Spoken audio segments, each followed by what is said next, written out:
Em nome do Pai, do Filho e do Espírito Santo. Amém. Louvado seja nosso Senhor Jesus Cristo. Podem sentar.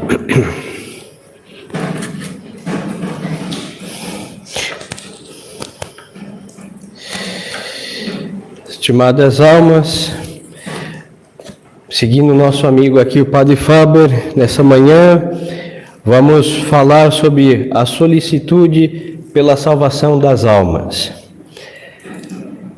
E diz aqui, começa a dizer sobre o tema o Padre Faber: eis o terceiro e último instinto dos santos que forma a simpatia entre Jesus e nós. O mundo e os interesses materiais seguem caminhos diferentes dos nossos e só são próprios para nos transviar. Aquilo que vemos produz em nós mais impressão que o que cremos. Contudo, Jesus veio ao mundo para salvar as almas, morreu por elas, foi por elas que derramou o seu preciosíssimo sangue. Os seus interesses prosperam na razão do número de almas que se salvam, e reciprocamente, quantas mais almas se perdem, mais os interesses de Jesus sofrem. Muitas vezes nós ouvimos, todos dizem, não que não seja verdade, que o mais importante é a qualidade do que a quantidade. Isso é verdade. Que adianta ter milhões de pessoas fazendo uma coisa, dentre essas milhões, 3 fazem bem feito. Então a qualidade tem um peso muito mais do que o número. Mas o amor a nosso Senhor, falando de almas, não pensa assim quando se trata de salvação das almas. Porque quando nosso Senhor morreu, Ele morreu por todos. O que isso quer dizer? Que a sua morte pagou a dívida de todos os pecadores. Mas não quer dizer que todos se salvem.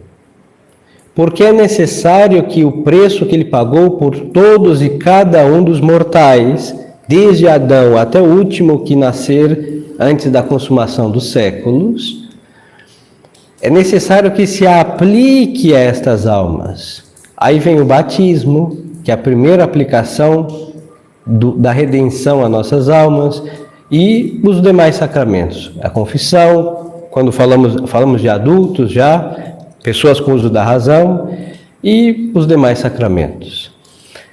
Agora, é lamentável ver, deve ser realmente assustador para a alma que ama a Deus, que tendo todos os homens a possibilidade de salvar, e também é verdade, porque o nosso Deus disse que são poucos os que passam pela porta estreita, então muitos são os que se perdem.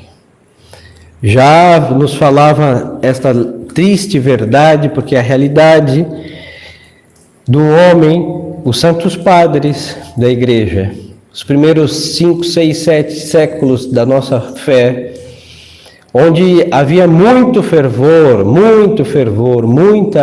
do tempo dos mártires, depois do tempo dos padres do deserto, os eremitas, muito fervor. E eles diziam o quê? Que eram pouquíssimos os que se salvavam. E tem um livrinho que já falamos em outras ocasiões e recomendo, não para nos assustar, mas para que tenhamos a convicção da seriedade da questão da salvação das almas. Se chama O Pequeno Número dos que se Salvam, escrito por São Leonardo de Porto Maurício, e ele vai dizer a mesma coisa: são pouquíssimos os homens que se salvam. E não vamos dizer que somente aqueles que vão à missa, hein? Mesmo aqueles que vão à missa e que rezam e que praticam a religião, como não fazem como deveriam, estes também, dentre estes, poucos se salvam. E se dentre estes poucos se salvam, o que dizer daqueles que estão longe da prática da religião? Pois então, quando as almas se perdem, se condenam, o que acontece? Nelas não se realizou os interesses de nosso Senhor para ela. E quem ama a Deus realmente fica preocupado com esta triste realidade. Poucos são os que se salvam.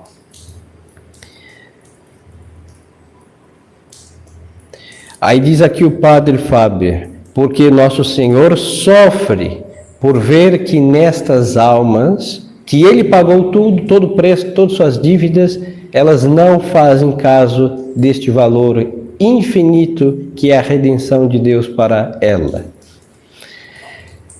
E diz aqui, segue dizendo aqui o padre, fora as almas, nada há no mundo que mereça os nossos cuidados.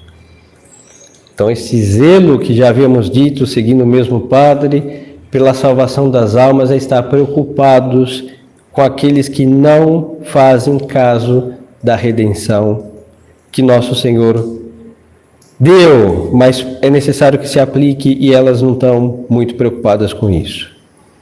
Quem poderá sondar este abismo de horror? Pergunta aqui o padre. Quem poderá pintar ao vivo esta desolação completa, esta miséria incomensurável, estas insuportáveis torturas e esse desespero impotente e furioso? E, sem embargo, Santa Teresa d'Ávila viu as almas dos homens precipitarem-se em multidões pelas portas escancaradas do inferno, como turbilhões de folhas secas que o vento do outono arrasta consigo. E lembremos de Fátima, os pastorzinhos viram muitas almas cair no inferno, muitíssimas, e eles descrevem como uma brisa, imagine os senhores um sereno que vai caindo milhares de gotículas. Pois então, esta é a quantidade de almas que caem a todo momento no abismo do inferno. Santa Teresa viu como um turbilhão de folhas arrastada pelo vento. É a quantidade de almas que ela viu que também se precipitava no inferno. E os tempos dela não eram dos piores, hein? Ela estava na Espanha, plena Espanha católica, naquele então, e era a realidade, muitíssimas almas que caíam no inferno. Imagine agora, muito mais.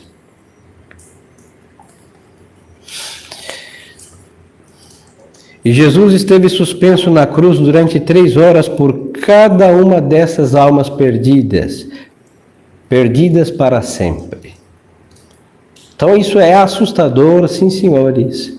Imaginemos esta triste realidade. Deus fez tudo para que elas estivessem no céu e elas fizeram tudo para estar no inferno, no lugar que Deus não quer que estejamos. Não fomos feitos para o inferno, hein?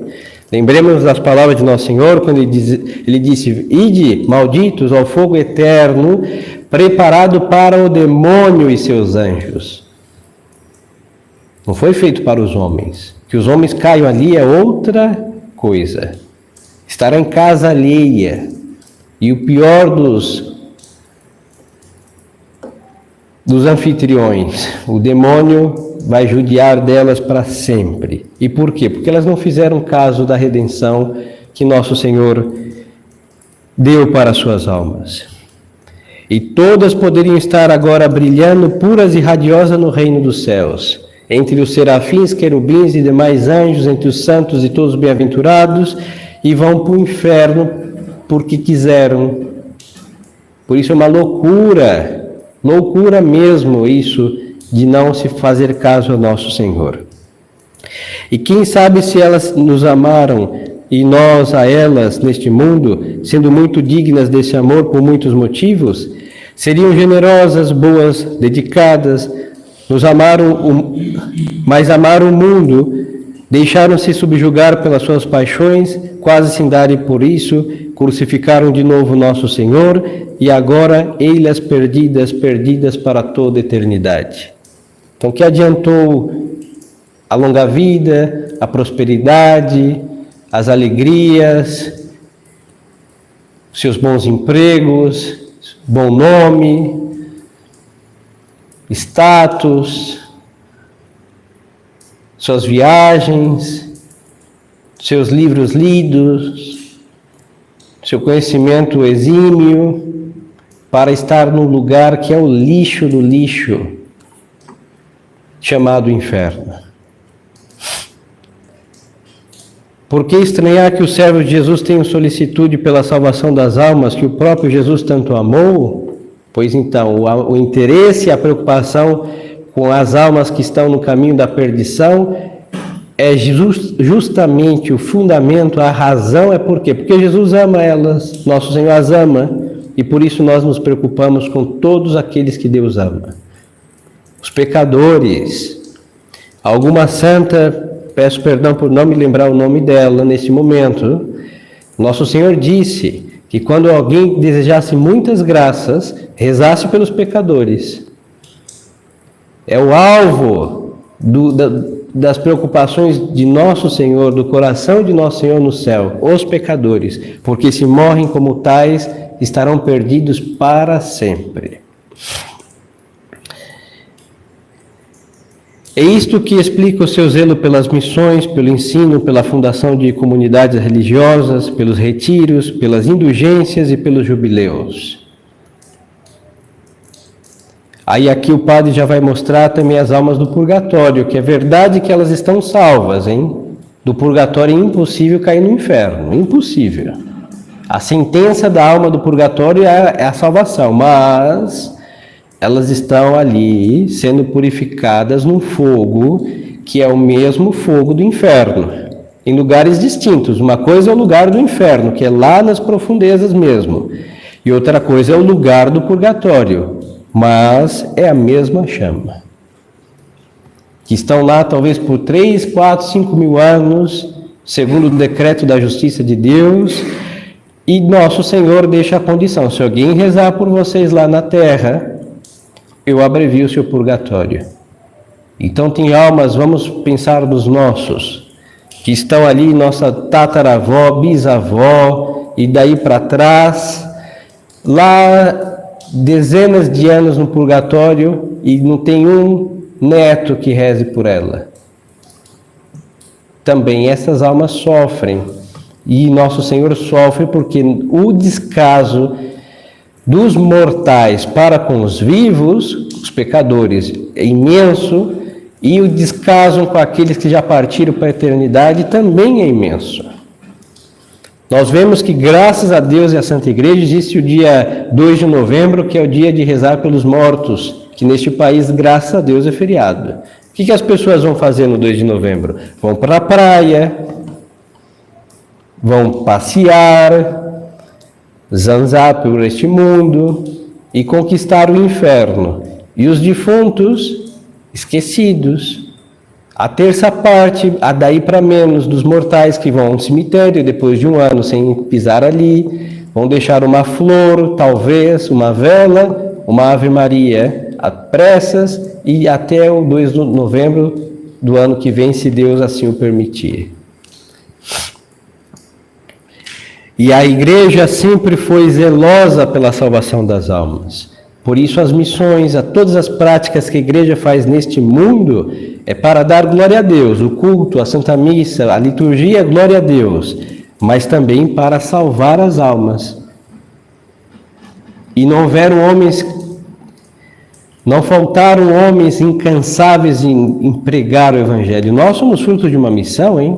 Um dia foi um jesuíta que deixou a Europa, entrou neste mundo que era o reino do demônio pela ignorância de Deus, no tempo que os portugueses pisaram aqui, e batizaram índio por índio, até que o nome de nosso Senhor foi exaltado por causa das missões que foram implantadas pelo zelo que a Igreja tem pela salvação das almas. Tem 1000 projetos em mente, se não os podem levar à prática, oram, não se ocupam quase de mais nada das almas, tudo as almas sacrificam. Poucos se importam com os ultrajes que sofrem, nem com as contrariedades que se expõem. Pertencem inteiramente às almas, nada os faz desistir. Não se deixam esmorecer quando não vêm logo com que tesouros, com que homens podem contar para os ajudarem na execução dos seus piedosos intuitos, mas consolam-se em pensar que toda obra que tem por objeto as almas é uma obra por si só completa, por todo o tempo que dure, pois propagar os efeitos da graça e os méritos do precioso sangue é coisa excelente em si mesma e abençoada por Deus. Esta foi a prática de todos aqueles que rezam, mas não viram de uma hora para outra o mundo ficar católico. Mas sabe que ao rezar pelos pecadores, algum deles neste mundo vai se converter, porque sabe que não é em vão a aplicação da oração para alguém. Isso é um consolo para o sacerdote, hein?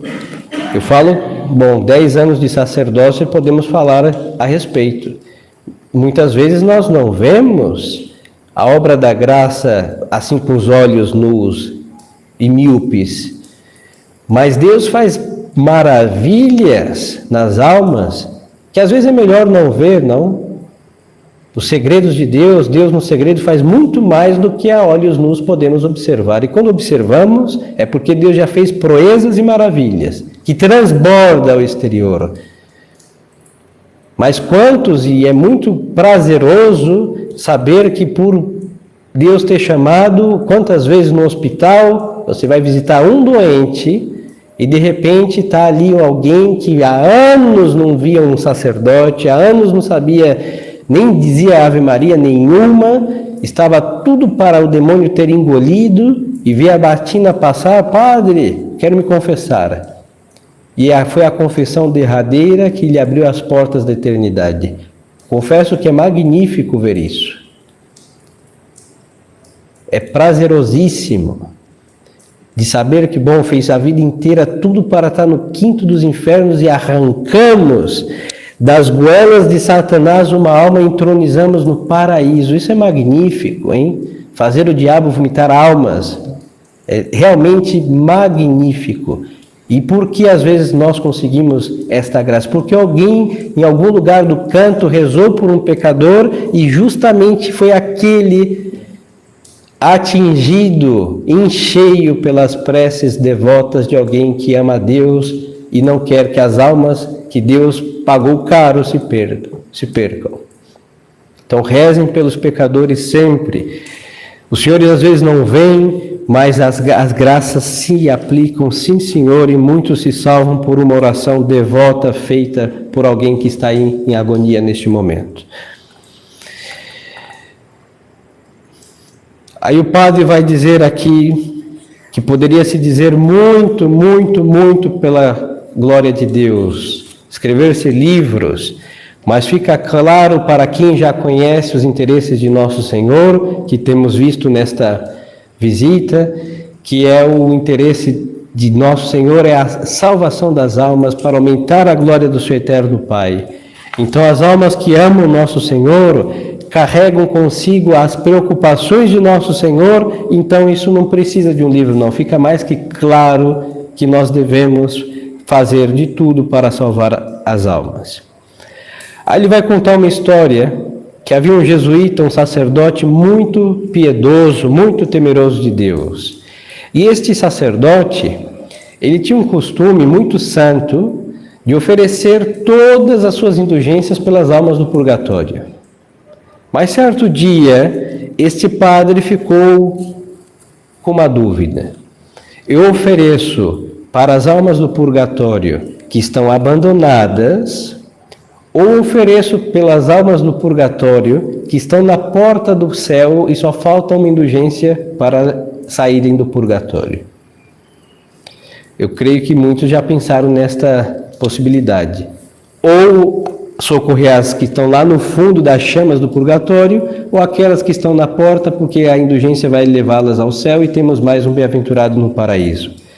Pois então, rezando com essa dúvida, aí ele teve uma luz do céu e ele tomou a seguinte decisão: rezar por aquelas que estavam menos tempo no purgatório.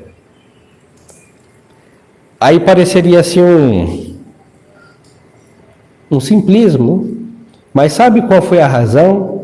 Por quê? Porque ele sabia que aquelas almas estavam sedentas de Deus, ele sabia, e só faltava aquela indulgência para ver a Deus.